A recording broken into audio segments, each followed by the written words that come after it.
Good afternoon, everyone. I am Amrita, welcoming you all to a wonderful session on artificial intelligence. By the blessings of Almighty, this year also, we are able to organize a series of informative webinars for the students. Let me inform the enthusiastic student participants of Standard 10th and Plus 2 classes about today's expert, who happens to be an outstanding exemplar of academic brilliance and an ace innovator in the field of artificial intelligence. To be more exact, in deep AI machine learning. Dear teachers and students, I take the privilege to introduce Professor Amit Kumar Mishra from the Department of Electrical Engineering, University of Cape Town, South Africa. We welcome you, sir. For further formal proceedings, let me hand over this virtual dais to the senior secondary wing of our school. It's over to the conduction team now.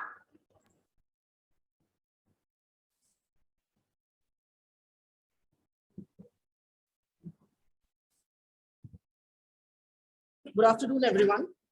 I am Abhishek Kumar Chakravarti.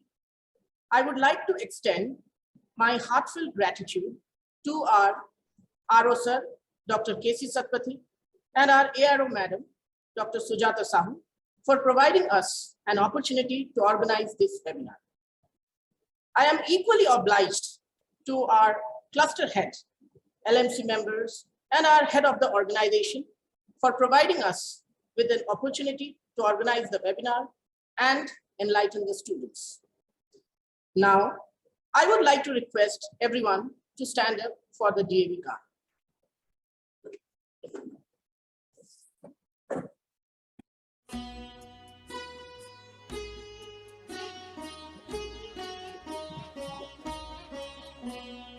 अविरल निर्मल सलिल सदय ज्ञान प्रदायिनी ज्योतिर्मय हो चहु दिशि उद्घोष अभय D.A.V जय जय D.A.V जय जय प्रबल प्रवाहमयी नित नूतन जीवन दायिनी सदा सनातन वेद प्रणीता परम पुनीता ये धारा अक्षय D.A.V जय जय D.A.V जय जय दयानंद से प्रेम भक्ति ले हंसराज से त्याग शक्ति ले धर्म भक्ति का राष्ट्र शक्ति का हो दिन मान उदय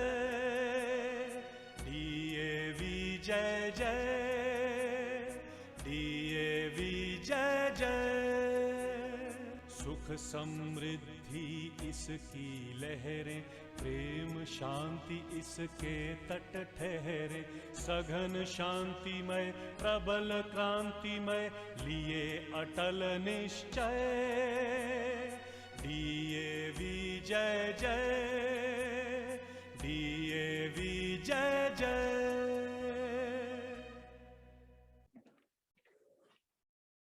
Thank you.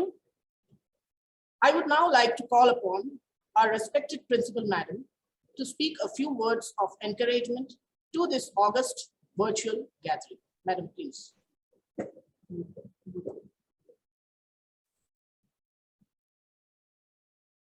Good afternoon, one and all present here.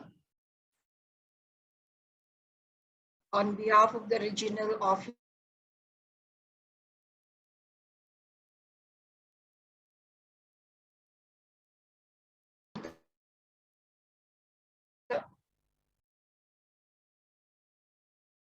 this is a very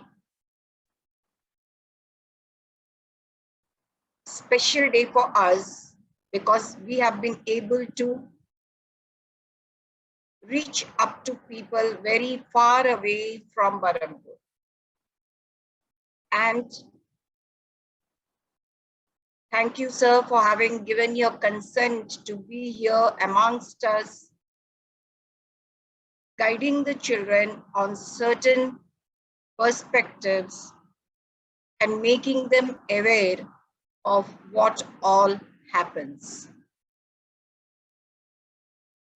today, after many days,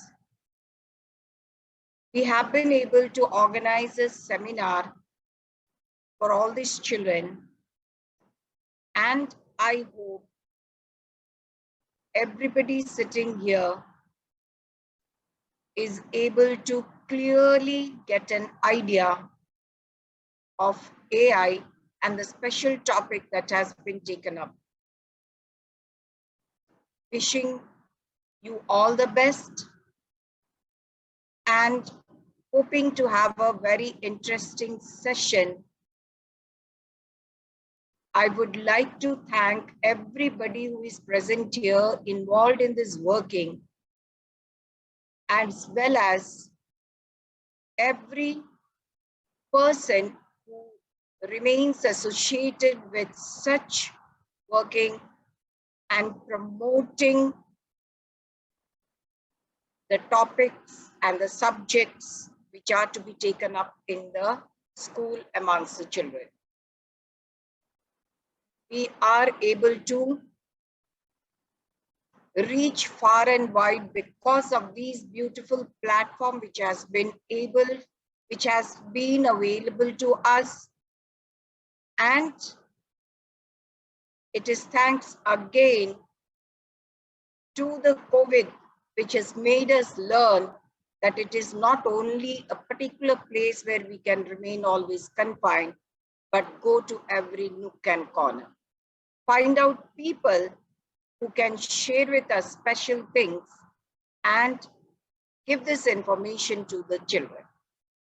So thank you once again to the organizing team and to the special guest of the day for having made it possible to be with us in spite of his busy schedule.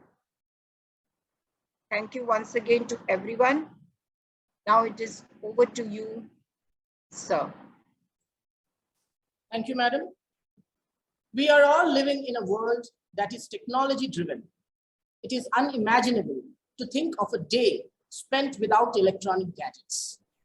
To emphasize more on this today, we are organizing a webinar on robotics and artificial intelligence, and we are extremely fortunate to have with us Professor Amit Mishra, whose words of wisdom will certainly help our students to pursue a career in this field.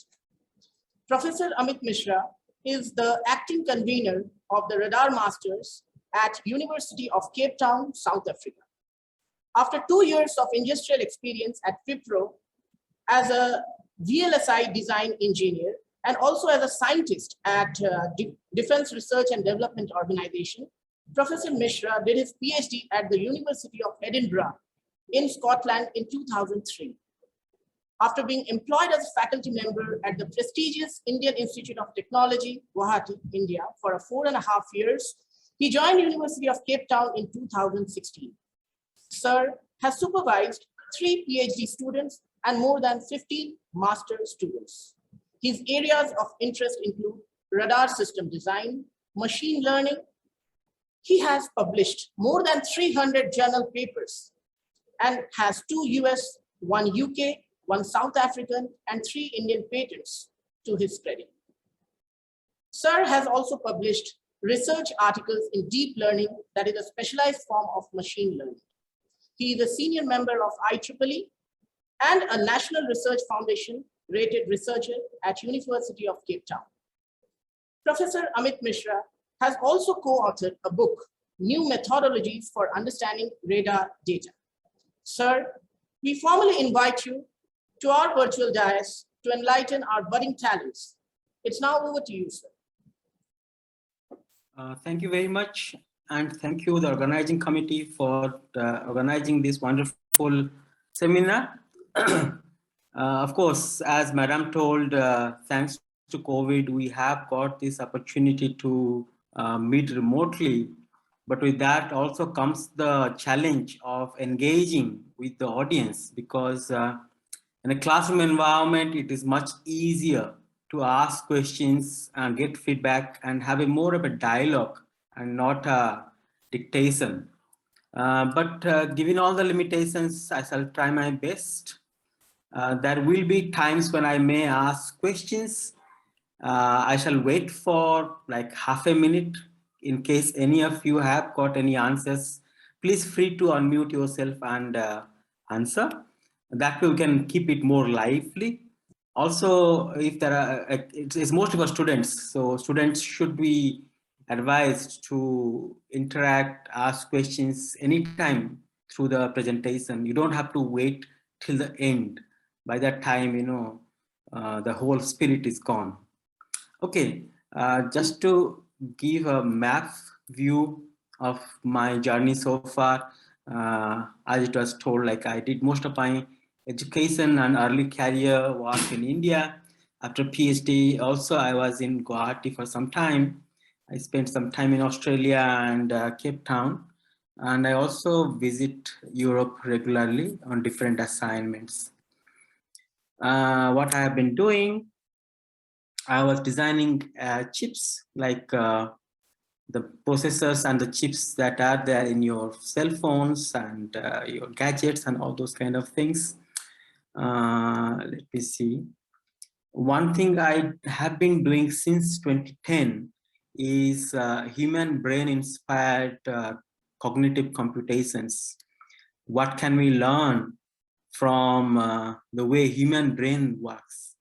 That's a big set of inspirations that will keep inspiring people for a long time to come.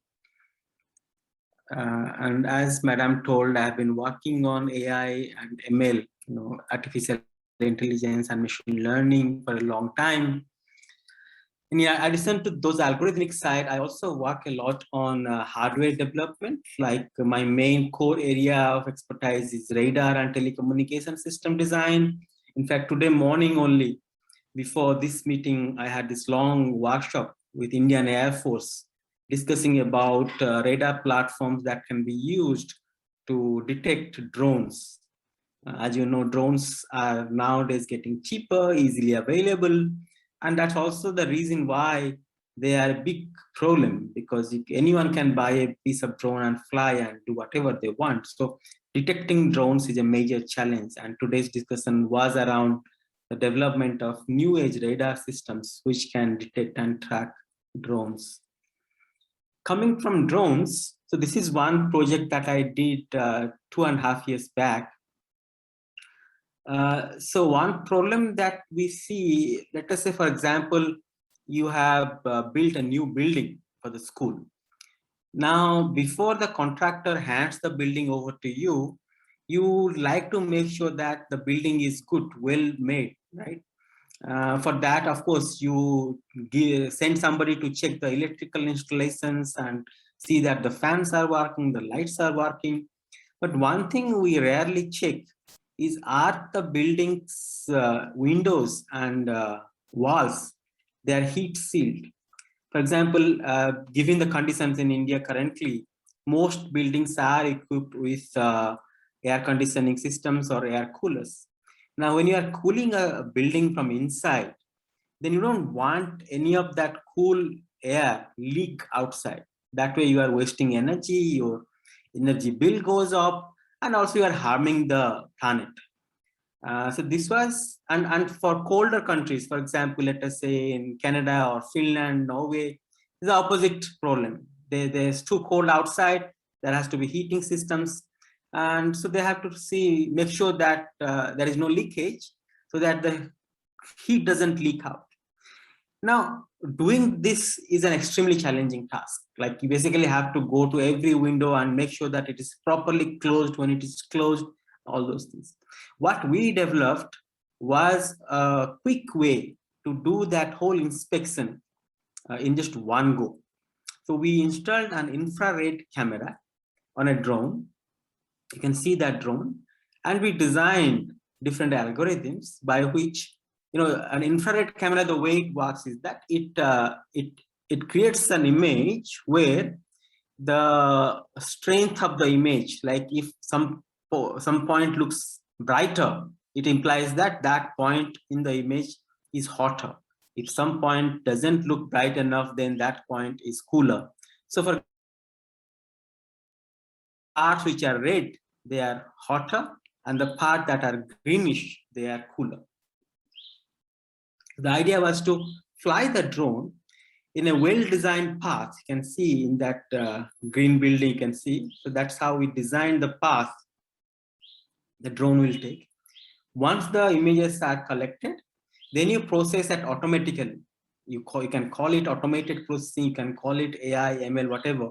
But the idea is that it should happen automatically in one go. And we worked on a number of algorithms which could detect leaks like this very easily. That is one example how we can use. So here we have used drones, of course, lots of AI algorithms, yes. But the purpose were twofold. Number one, to save energy bills for companies, households.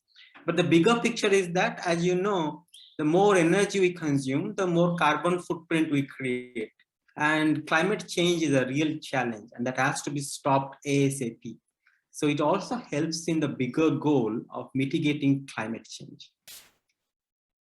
Another example, while talking about climate change, if we go to extreme south, we have got the continent called Antarctica.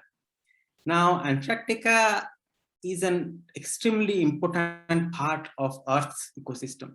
Even though there are not a lot of life forms that live in Antarctica, but from a climate point of view, it's an extremely important part. Now, what has been happening because of climate change? The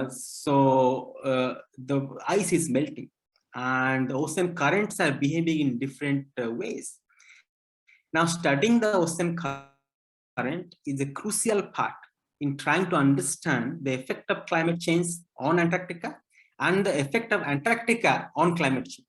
So it all relies on meticulous study of the ocean currents, how the currents are flowing, how they are changing, how the waves are forming there in that region. So that requires detailed data collection. And the data collection requires the building of sensor nodes which should be operating at that cold temperature and should operate continuously without any human intervention. Now that's a project that we have been working on for the last, I think, almost 4 years now. And that's just showing, you know, the top left image you see, it shows the continent, Antarctic continent. And the red part you see, that shows the ice in winter. And the blue part you see is the ice that is left over in summer. So studying that change of ice pattern from winter to summer is one of the major challenges. Now, this is the kind of ice that forms in Antarctica. You can see, like in the bottom middle figure, that's 2 of our students who are putting those sensor nodes on this ice. You can see that this ice is huge. And once it is installed, they look like this in the bottom right hand figure. That's the node. And that is expected to keep operating, keep collecting data and sending the data through satellite links for at least a month. Better if it is more than 1 month. So that's another example of how engineering in particular, and of course engineering aided by machine learning and AI, can be used in studying and trying to mitigate climate change for a greater good. And the place where we used AI algorithm in this system, so it can sound like, okay, why do you need AI, right? So as I was telling, these sensor nodes are expected to operate there for at least a month. So they have to operate at very cold weather on just one battery, because you can't go and change the battery. You leave it and you go home, number one. So the amount of power it can use is extremely low. Similarly, the major amount of power that is used is in sending the data through satellite link to ground station. So we used AI algorithm mostly to optimize how it collects sensors, when it sends the data, when it goes to a sleep mode. So all those system performances were optimized through the use of AI algorithms. In addition to that, I will quickly talk about few frugal innovations that I have been working on. Frugal innovation basically means inexpensive innovations that are not costly. So for example, top left data picture that shows a product that makes your veins visible. You can see that just in simple light, you can't see any veins. Using this our light that we developed, you can see the veins. And why it is required?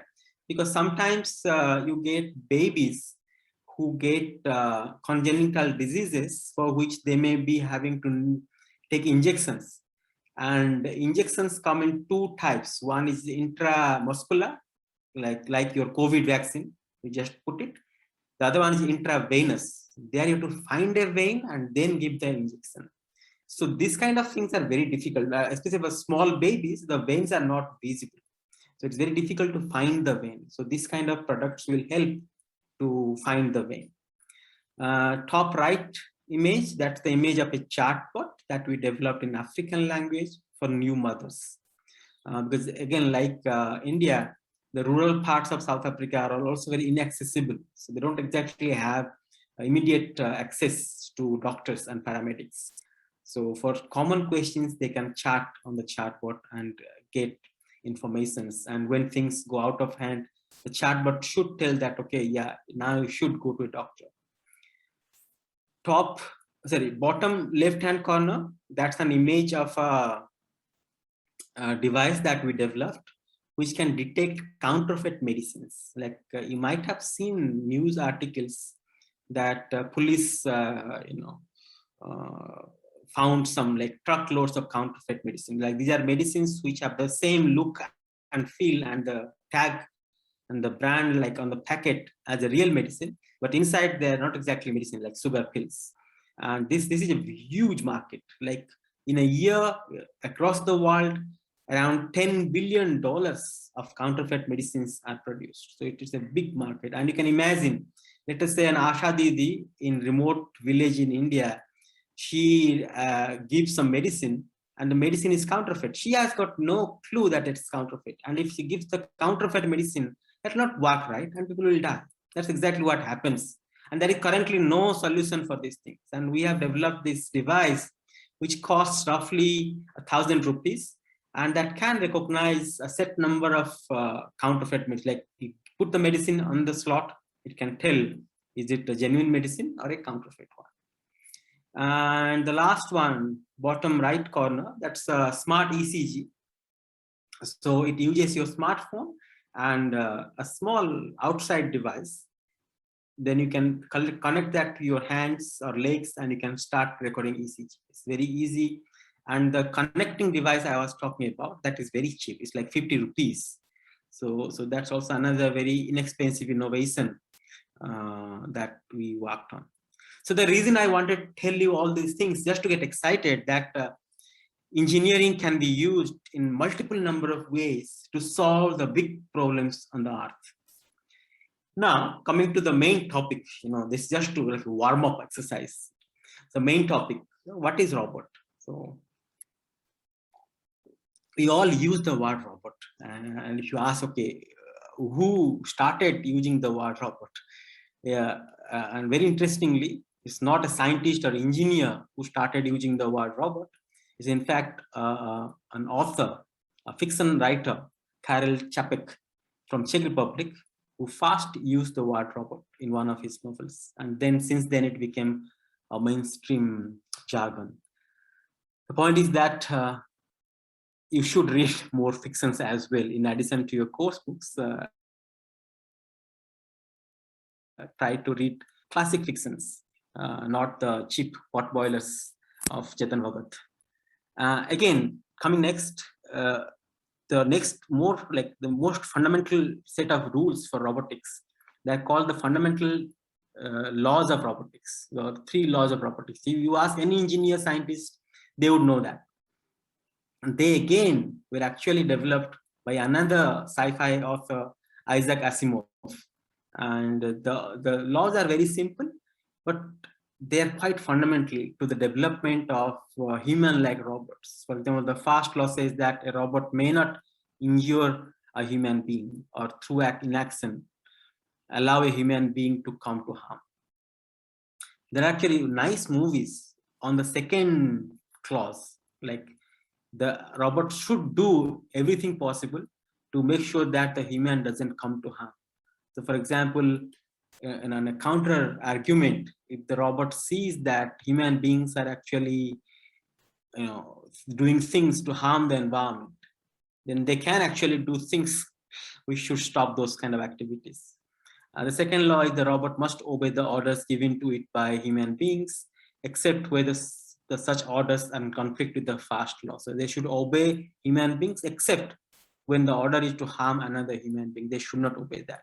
The third law, the robot must protect its own existence as long as the protection does not conflict with the first and second law. So it also has to have the self-preservation kind of mentality embedded in it, unless it has been asked by a human being to destroy itself. Right.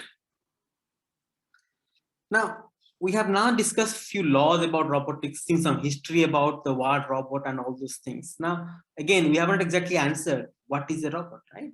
So let us ask the counter question. What is a human? If I ask this to the audience, can any student try to attempt to answer this question? What is a human? You can unmute yourself and try to speak.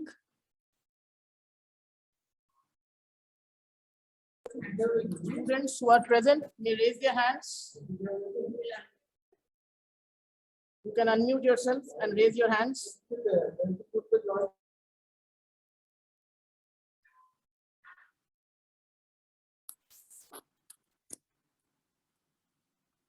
Biswas Gopichand, class 9. Yes, go on. What is human?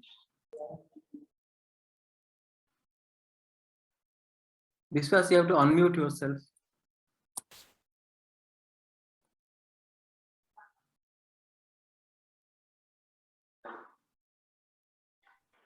Sir, a body with flesh and blood.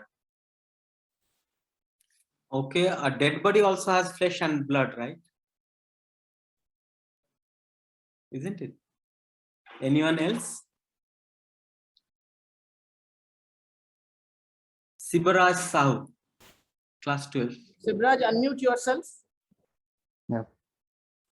So an animal which is conscious about its environment and surrounding.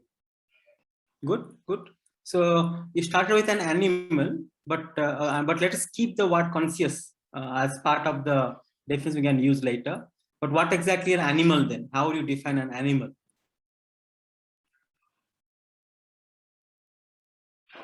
The conscious part will come later.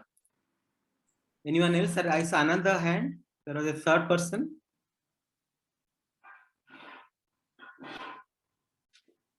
Yes, Subham.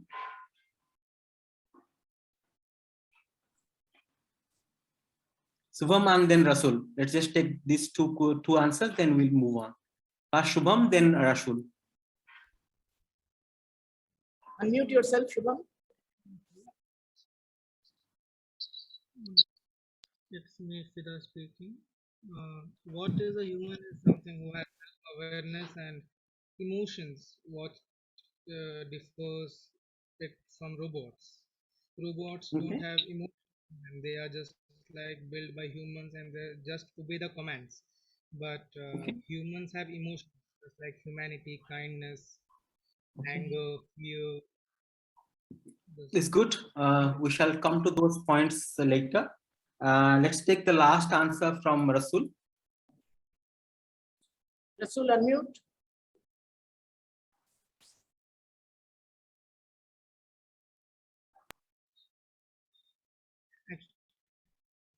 So I said the answer about the emotions.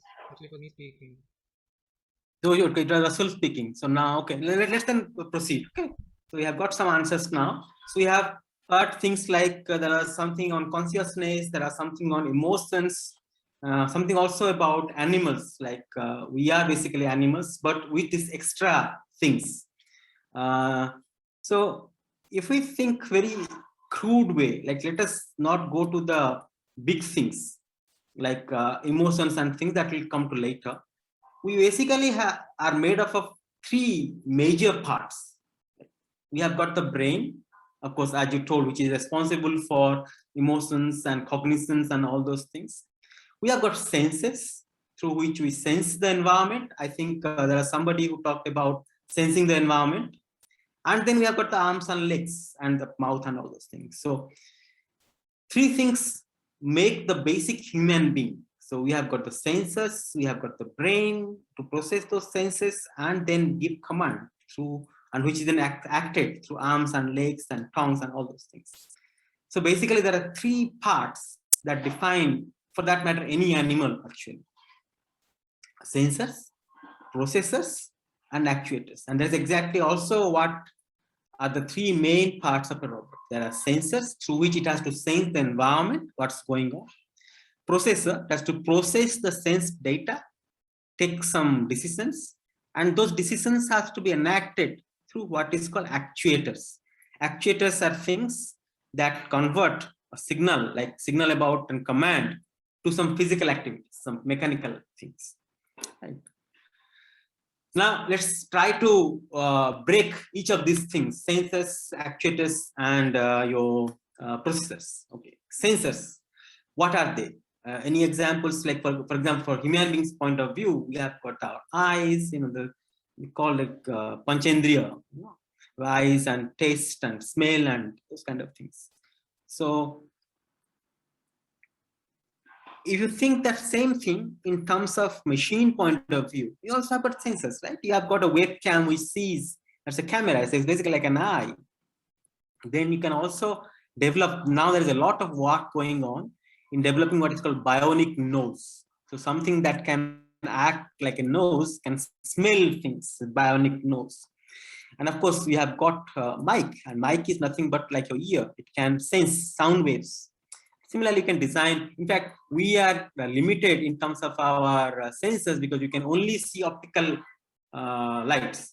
Whereas if you design, like as I was saying, the infrared sensors, they can actually see beyond what humans can see.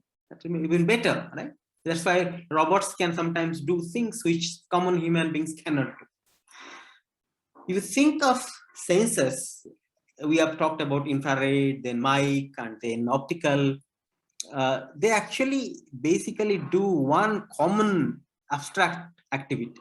What they do is they convert certain other form of energy into electrical energy. Ultimately, what we want is that we want to sense the environment and convert that to data, which can be processed. And the data processing happens in electronics, right? So it has to be converted into the flow of electrons or electrical energy. So sensors basically do this abstract activity of converting any other form of energy into electrical energy. For example, your mic, when you speak something, you are creating this sound waves, right? And the sound wave falls on the mic, and the mic then converts those sound waves to electrical current. So basically what the mic does is that it creates a current which is analogous to the sound it receives. Same with optical also. When you got the CCD devices, charge coupled devices, and CCDs basically create electric currents which are directly proportional to the amount of intensity of light that falls on each of these CCD devices. So it's always the same thing. So there is an energy conversion that is involved in any sensors, right? So let's just try to keep this in mind, that a sensor basically converts any other form of energy into electrical energy. Now actuators. Actuators basically, for example, our hands or legs, To think of actuators, how can you design? Usually actuators are converting electrical signals to other forms of energy. Just like sensors are converting any other kind of energy into electrical energy, similarly, actuators do the other way around. So they convert electrical signals into mechanical energy or light energy or sound energy. Like for example, your speaker. Speaker is also an actuator, but which converts electrical energy into sound energy. Similarly, your let's say moving turbine, that's also a moving wheel that can also be an actuator which converts electrical energy to your rotational form of energy. And to build this kind of things, you need few different kinds of components. So you need things like motors, then there has to be a source of energy, because actuators has to do a work sometimes as well. You may have to do some hard work, so you need higher source of energy. So the source of energy is a major part in any actuator. Then in mechanical energy distribution, you can need motors. Then you can also need to distribute the energy. For example, you can put the energy somewhere and expect that, okay, it should move a hand or a leg or whatever. So those kind of distribution requires the design of pulleys and levers so that the energy can be distributed, right? So if you see, that's exactly why I made my talk as from Newton to Turing. Most of these things we discussed just now are things that your 10+2 syllabus, your 12th class syllabus, 11th class syllabus has already covered, right? Pulleys, and then levers, and then dynamos, or let us say how basic electronic circuit works. They all are there already. So far we have seen sensors and actuators, and they all follow your Newtonian mechanics. They're nothing new. So anyone with 11th, 12th level of knowledge can do all these things, nothing new in that. Now comes the real part, the more important part of robot. Not exactly more important part, but one of the most crucial part, the processor. If you see in common life, the processor that we know is our human brain, right? So we have got the brain. Now, what exactly does the brain do? So brain takes the signal from the sense organs, it processes them, and it takes some decision, and those decisions are sent to our lips. So, and exactly what exactly happens in the data processing? It calculates things, it extracts features, it tries to find out information. For example, you go to the station to receive your your brother, and you see so many people coming from the station, right? And in that you have to recognize where is your brother. So you are doing two things actually. You are scanning the station, you are trying to detect any familiar faces, and then you are also trying to recognize which one is actually the brother. So and these things happen through what is called feature extraction. You try to find out those things which helps you to recognize your brother. So those are called features. And also like information, simple data like the image of the whole station, that's raw data. It have lots of things, but you want things that will help you to recognize your brother. So those things are called information. The rest of them are called noise. Right? So brain basically deals with these kind of things. It tries to find out the information and features, recognize things, and there are a lot of calculation involved as well. And how does the brain do it? So for example, as I was saying, like if you look at the screen of my face, like my video, how can you tell I'm alive or dead? One obvious thing is that my mouth is moving, and then my head is moving, my hands are moving. So I have got moving things. So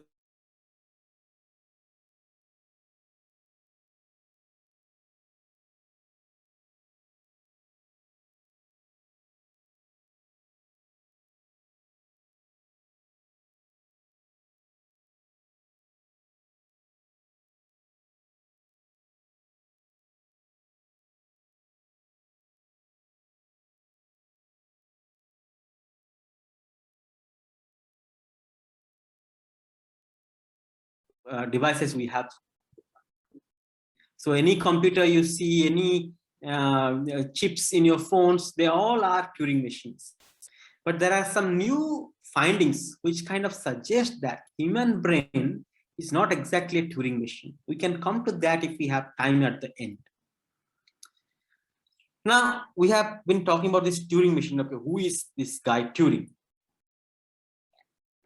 So there is a nice movie called The Imitation Game. I think some of you might have watched that game. That is about the life story of Turing. So Turing was a scientist who lived during the Second World War, later as well.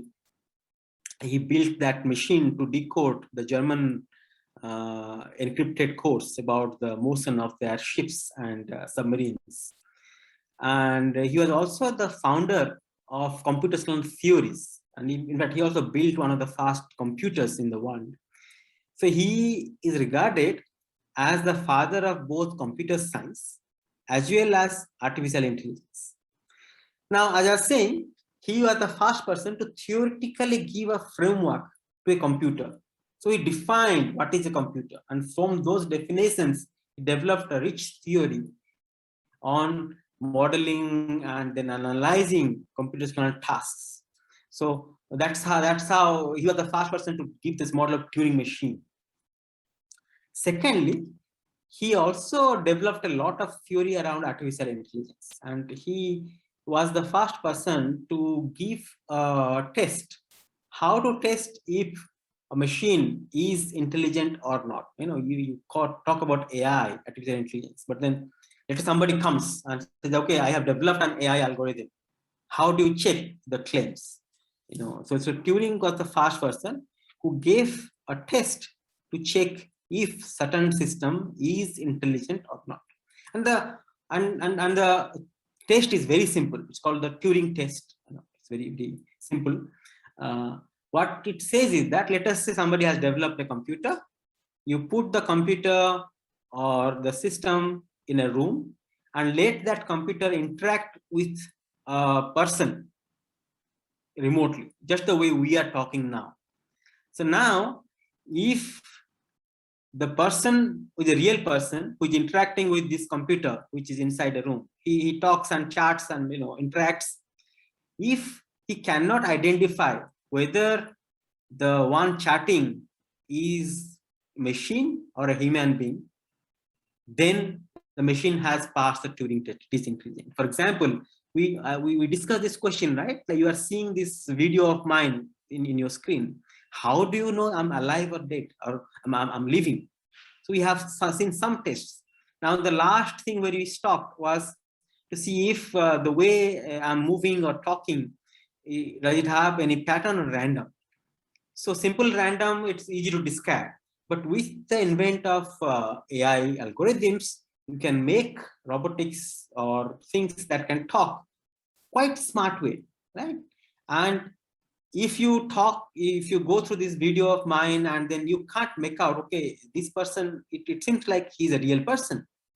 And if I have designed an algorithm which is actually talking, it's not me, then that algorithm can be called as really intelligent. That's Turing test. So very simple, but very, very powerful. In the last 10 years, there has been a lot of development in AI.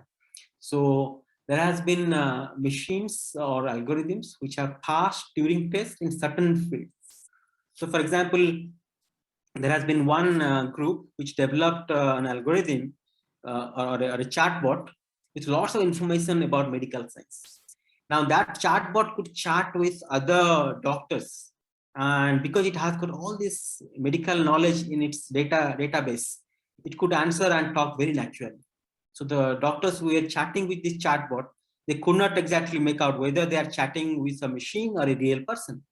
So in that case, that chatbot actually has passed the Turing test, but only in medical science.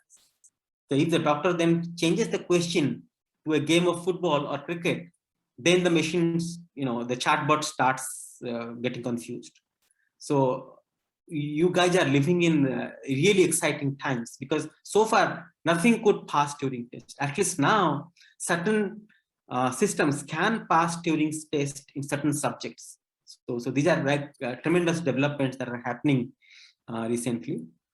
Okay, I think this is my last slide. Yeah, so this is my last slide. We can now take more questions and discussions. Thank you, sir. The session was indeed very informative, and I'm sure our students have gained a lot of knowledge and ideas from this session.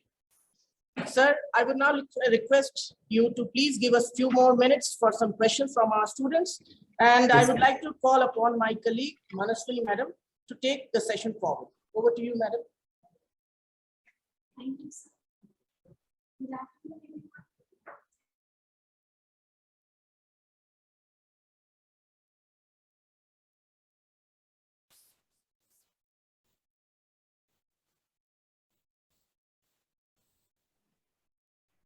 Thank you, sir. Good afternoon, everyone. I'm Manaswini Samu. Will be hosting this question and answer session. So I'll request our students, those who are interested, they can raise your hands to put your question forth.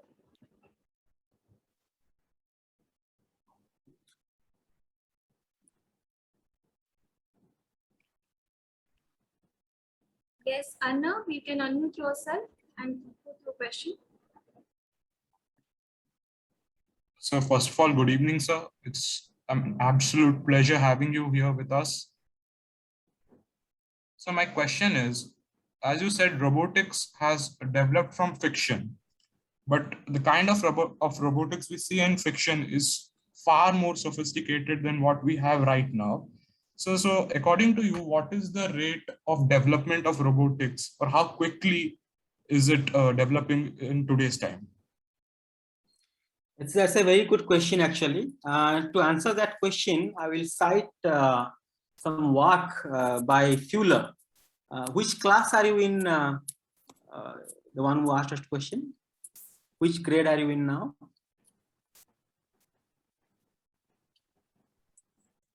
So I'm in class 12. Sir. So you might have heard about a chemical compound, which is also called Buckminster fullerene, that was invented by this scientist called Fuller. So Fuller gave this another hypothesis. It's called Fuller's knowledge doubling curve. So he suggested that the amount of knowledge in our world, it doubles every 18 to 20 months. So that was Fuller's knowledge doubling curve hypothesis, and it has stood fast quite okay so far. But now, when something doubles every fixed amount of time, if you plot that curve, what kind of curve will you see?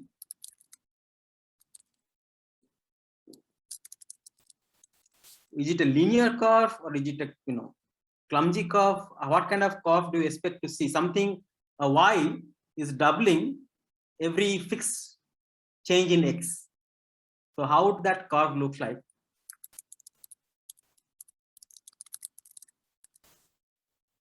Anyone? So I'm trying to ask that if y is changing, like doubling, when you change x by a fixed amount, and then you try to plot that curve, so how the curve will look like?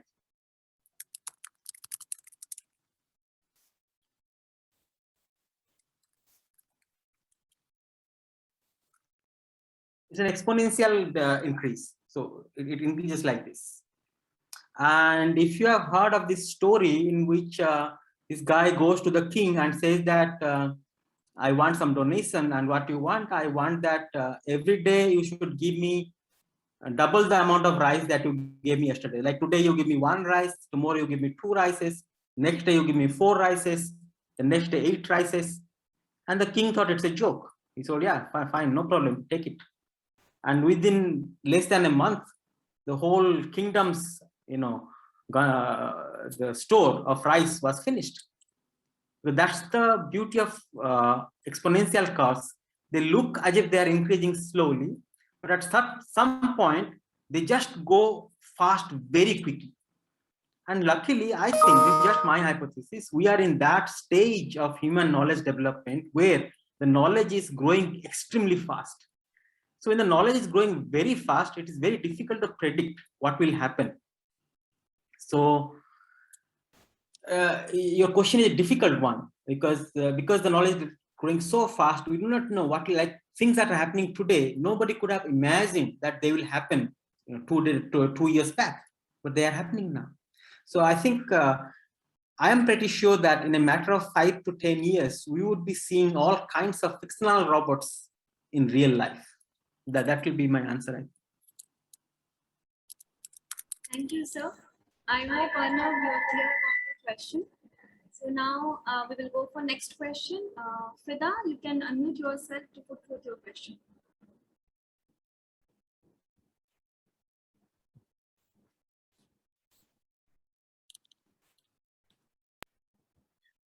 Once again, a very good afternoon, sir. The seminar was really very informative about robotics and AI. So I got inspired from this field, and I have a question about what are the career options which one can pursue after completing his 12th standard in the field of robotics and AI, particularly in that field. I think for robotics and AI, the obvious choice is to do an engineering. But again, it depends how much new ideas you have and how much hands-on experience you get. With the COVID, it was shown that a person can learn a lot even through online modes. There's nothing that is stopping you from innovating your own stuff and making your own company and selling your own product. But the conventional route would be to do an undergraduate in engineering, I would say.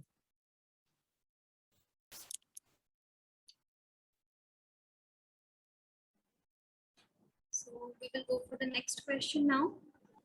Saranya, you can ask your question to sir.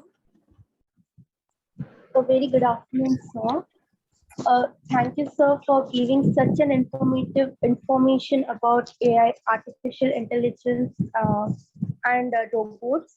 So my question was about how robots affect the economy and job market. That's a good and contentious issue, actually. Like, you will find many people who say that no such new changes have happened many times in human history, and we have been able to upskill people, and we will do the same. And you will find other people who would say that no, this will cause in loss of jobs. It will take lots of human jobs from human beings. As I was saying, my answer is based on that exponential growth. So far, we haven't faced this kind of exponential growth in knowledge and solutions. So for example, when typewriters were replaced by Excel sheets, people thought that they will take the job, but then fine, a clerk sitting somewhere, they could upskill the clerk to work on Excel sheets. We have seen that in most of the banks also in the last 10 years.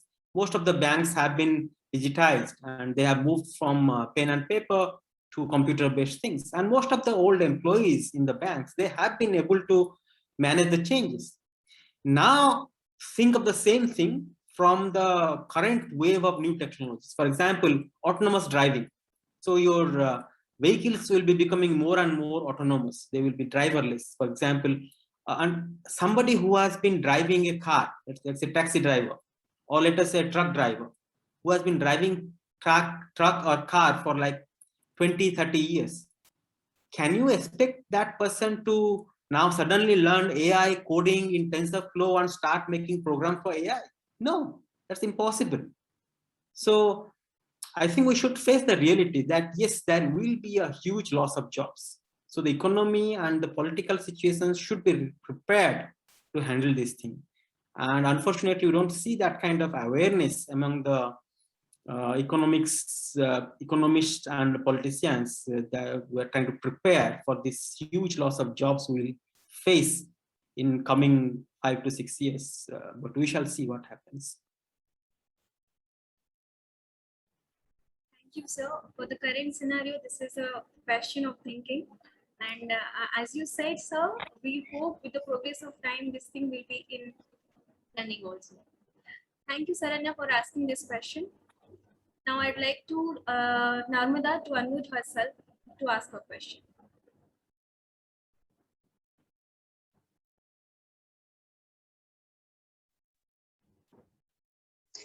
A very good afternoon, sir. Thank you for sharing all this information. The webinar was really informative. So my question is, what is the relationship between robots and humans? Why is it important for the future? When we talk about robots, we think something new that is coming. But like the basic definition of robot is a machine that does your job.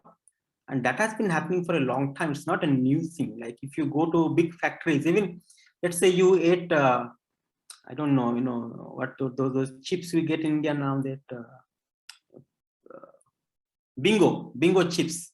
And those bingo chips are made in factories, right? You don't see human beings frying those things and putting them in each of these packet. That doesn't happen like that. That's a set of machines that does that whole thing for you. That's a robot. So humans and robots have been coexisting for a long time. The new paradigm that is coming now is the AI paradigm. So with AI paradigm, the robots become more smart. And that's exactly why we have to be very careful what kind of AI algorithms, what kind of AI projects are allowed. That's a very new thing actually. So in my knowledge, only the European Union have put a draft law in their parliament last year, 2021.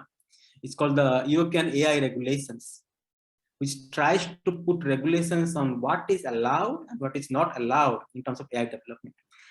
The goal was to get it to become a law by this year, but you all know the whole Ukraine mess started, so everything has been delayed now. But I'm pretty sure that once that law gets passed, all the respective countries will also pass similar laws. So we'll have to have regulations which controls what is allowed and what is not allowed. So ethical development of AI algorithms, that is something, I think your question's core concept was, how do you make sure that the AI and robotics developments are ethical, right? And that ethical development of AI and robotics has to be made into regulations and laws, and that is happening quite rapidly in many countries.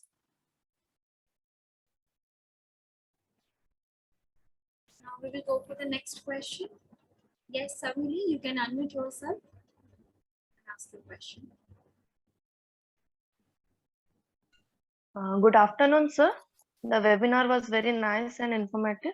My question is, sir, is it possible to apply robotics in every field like medical, domestic, military, etc.? Yeah, anything can get machines help. So everywhere you can get. Also, now you have dishwashers in kitchens. So you are using kind of robots in kitchen already, right? You have got vacuum cleaners, also kind of not exactly autonomous system. You also get the Roombas, which can do your house cleaning automatically as well. And a lot of automatic things are being developed for military applications as well. Like if you have kept track on the Israel-Palestine fight that happened last year, I think, and you could have seen that there's a huge use of AI in the way Israel counterattacked Palestine facilities. So like they would pinpoint which building, and that building, which floor has got suspected terrorists, and they'll fight the thing which will fire only that building. That is tremendous precision that comes only through the application of AI. So there are applications everywhere, but again, as we are discussing, it is matter of is it ethical or not, and that has to be discussed and debated and made into a legal framework.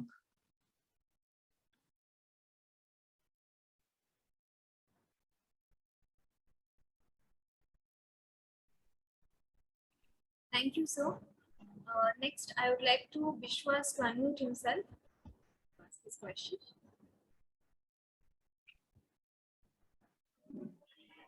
Good evening, sir. Sorry, good afternoon, sir. So, thanks for this informative webinar.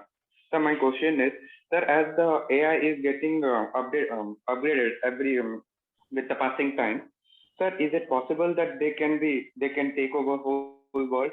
As I have found some pieces of information in which they have told that some AI were talking by themselves, between themselves, and when they were asked that what will happen if they were leave to themselves, they told they will evacuate, completely destroy the whole human world. Well, those are nice themes for movies, but I don't think that is going to really happen. But again, nobody can exactly tell what is possible, what is not possible. So I will not comment on whether it is possible or not. I can only say that it's highly unlikely that robots will get conscious and the first thing they will decide to do is to remove all humans, right? That doesn't, like when human beings got conscious, They didn't decide to remove all animals, did we? So, and whenever they, Sir, we as are now as Facebook's two AI programs were talking by themselves with their own language, so they were just shut down. No, but like, you should think, right? What is the gain? Why would they shut down? Right? So even though they are becoming conscious, why should they do that? And even if they do that, we always have control. And in fact, the European regulation I was talking to about that has got a mandatory condition that any AI system should always have a scope for manual override. So that's exactly why we also need to make sure that they follow the regulations when they develop new AI algorithms. But it's extremely unlikely that suddenly they'll start talking and start destroying everyone else. You know, it's not a bunch of bully kids. If you're assuming that they're AI, they have some sort of intelligence. And yeah, but we shall see. We never know. Thank you, sir. Go for the next question. Yes, Abhipsa, you can unmute yourself and put forward your question. Good afternoon, sir. Sir, this webinar is very much useful, sir, but still I have one doubt. Sir, regarding our environment cleanliness, as population get increases, but still the pollution level is not controlling. So how these robots are helpful, sir? It's a good question, actually. So robots can be used for good and bad, and we had lots of questions about how they can be used for different negative things, but we can also think about all the ways robots can be used for positive things. As you told, cleaning the environment. One of the major problems we have is in terms of waste management. We create a lot of waste, don't know how to manage that, how to reuse that, so we just dump it. And that's not the best way to do that, right? So one way that people are talking about nowadays is called circular economy. So economy which depends a lot on reuse, repurpose, and recycle as much material as possible. And that is only possible through a proper waste management system. So there are robotic systems that are developed which can very nicely segregate the waste into different types of waste. So there's a nice company from Finland called Zen Robotics. So you can actually Google for that and see its videos, how the robot is able to segregate different types of wastes. And just one more thing here, I have another meeting in 4 minutes. So yeah, let us try to have 2 or 3 more questions quickly. Yes, sir. Yes, sir. We would like to finish it as soon as possible, sir. I think we'll go for the last question. One last raised hand is there. Yes, Swaraz, you can go for your question. Good afternoon, sir. Sir, I would like to know, according to the Asimov's first law, a robot cannot harm a human. So robots can serve in military or not? Okay, the real Asimov's type of robots, they cannot serve in military. But then again, these are laws that the designer should obey. If the designer doesn't want to obey those laws, robots will not have those laws in their mind, right? So Asimov's world was an ideal world. But again, hopefully with the new regulations coming up, they will have similar clauses so that it makes it extremely difficult unless you are kind of some bad person doing things, illegal things. So otherwise it should be impossible for legal companies to develop military robots. Yes. Okay, sir. Thank you, sir. Thank you, everyone who asked their queries to sir. With the constraint of time, we will go forward with this meeting. So once again, a very good afternoon to one and all. Our honorable spokesperson of this webinar, Sir Professor Amit Kumar Mishra, esteemed principal madam, respected supervisors, valued teachers, and all dearest students. I'm privileged enough to thank you all for making this webinar a resounding success. First of all, I would like to express my heartfelt gratitude to Professor Mishra for giving us time from his busy schedule as well as expressing his wonderful as well as informative, enlightening and encouraging presentation and making us all aware of this development of robotics as well as artificial intelligence, which is anyway is developing as well as it is inspiring all of us present over here. So for that, thank you very much, sir. We all will be thankful to you. Thank you very much. I express my profound gratitude to our beloved principal madam and our esteemed supervisors for their intense support in making this webinar what it meant to be. Thank you, sir, and thank you, ma'am. Of course, we cannot forget our technical team who supported throughout the webinar and their hard work and patience. So for that, I would like to convey thanks to Samir sir and Nilotpal sir. This webinar would not be a successful one if we will not consider the active participation as well as overwhelming questions asked by our dearest students. So thank you each one of you who put forward your question, and I hope you must be got clarified by sir's view. With this, I'm Manaswini Sahu signing off and thanking you all for your valuable time. Thank you everyone for joining this webinar. Have a good day.